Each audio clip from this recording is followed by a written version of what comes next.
Et si l'un des plus grands mystères criminels français trouvait une résolution aux États-Unis?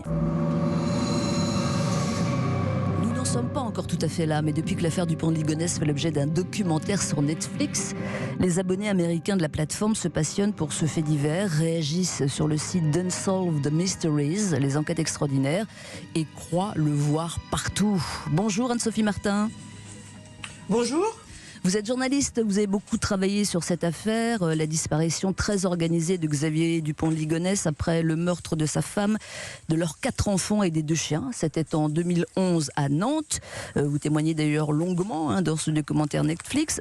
Pensez-vous que l'exportation de l'affaire aux États-Unis peut vraiment faire progresser l'enquête, Anne-Sophie Martin ? Alors pourquoi pas? Écoutez, moi à chaque fois que j'ai travaillé sur l'affaire depuis 2013, un certain nombre de fois, ou quand j'ai sorti mon livre, à chaque fois je me suis dit peut-être que, puisque moi je crois qu'il a survécu, je me dis peut-être qu'il va entendre quelque chose quelque part, que quelqu'un va le reconnaître quelque part. Bon, en revanche après la destination, on va pouvoir en parler. Mais je me dis qu'effectivement il faut un petit déclic, un petit miracle, quelque chose pour que cette histoire soit éventuellement résolue. Pas mal d'abonnés américains réagissent, dont certains évidemment qui pensent l'avoir vu. Pour l'instant, il n'y a rien de vraiment décisif comme nettoyage, mais c'est quand même une constante dans cette affaire. Tous ces gens qui pensent avoir vu Dupont, c'est à cause de son physique ou pourquoi est-ce qu'on le voit partout, ce type ? Ouais, tout à fait. Alors, ça rappelle quand même un petit peu l'affaire Godard, où il y avait eu pareil un nombre de signalements après la disparition du médecin assez invraisemblable. Dans l'affaire du pont de Ligonnès, tout de suite, dans les premières 24 heures où on retrouve sa voiture, si vous voulez, abandonnée sur le parking d'un hôtel du Var, tout de suite dans les 24 heures il y a des gens qui voient dans un bus, il y a des gens qui le voient une terrasse de café, il y a des gens qui le voient cheminer dans la montagne, voilà. Et donc vous savez que quand même ça fera donc bientôt 10 ans, on se dirige vers les 10 ans l'année prochaine. En fait c'est vrai qu'il a un physique assez passe-partout. Il est bel homme, mais c'est un Français. Il est brun. Il a des cheveux un peu frisottés, mais il peut se les raser. Du coup, ça lui change en revanche totalement la physionomie. Voilà, c'est un homme un peu comme tout le monde. Il est quand même grand. Il est assez élégant. Moi, je me souviens d'un de ses très proches qui m'avait dit, c'est vrai qu'il peut se faire pousser la barbe, raser les cheveux et tout. Là, on le reconnaît. Changer de lunettes, voire porter des lentilles colorées, etc. Mais c'est sa démarche que je reconnaîtrais. Ah, c'est vrai ? Un ami de toujours qui me dit ça, et donc je me dis, ouais, effectivement, si lui dit ça, ça veut dire qu'on peut quand même imaginer qu'il change beaucoup de visages sans faire forcément ce qu'on a un peu fantasmé sur la chirurgie esthétique. Oui, on se souvient du fiasco de Glasgow, la police écossaise qui était certaine de l'avoir arrêté sur dénonciation anonyme.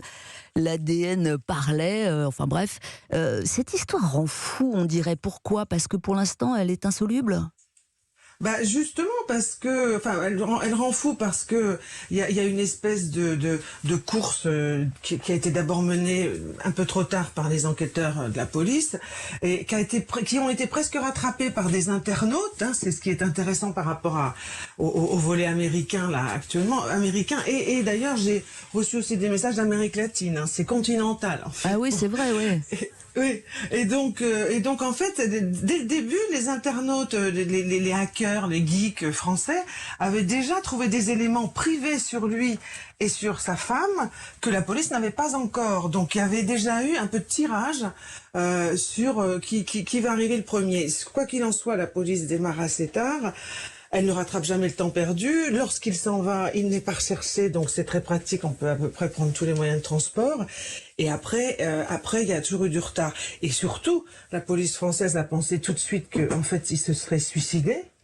Ils ont pensé un peu ça trop vite. C'est un peu ce qu'on raconte dans notre série, nous, documentaire sur France Télé, qui a été diffusée il n'y a pas longtemps.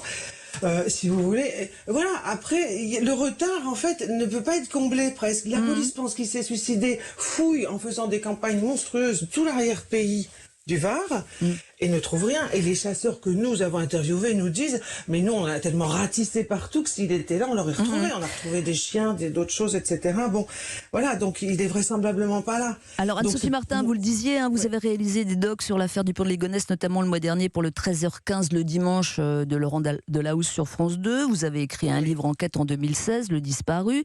Votre sentiment, vous l'avez déjà donné tout à l'heure, vous pensez qu'il est vivant, mais quelle est votre piste pour tenter de saisir les motivations de Xavier Dupont de Ligonnès, religieuse, psychiatrique quelle est votre hypothèse?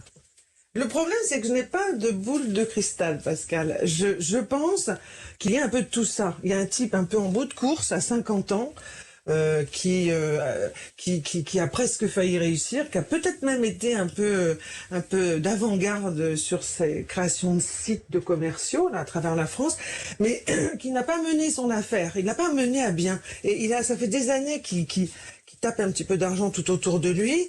Là, les huissiers vont débarquer. Il va peut-être pas pouvoir garder sa maison. Ses enfants sont grands, il les adore, mais ils vont tout découvrir. Ils vont voir que papa finalement est un loser. Parce que c'est ça le truc, l'enjeu. Donc je pense qu'il est extrêmement affectif.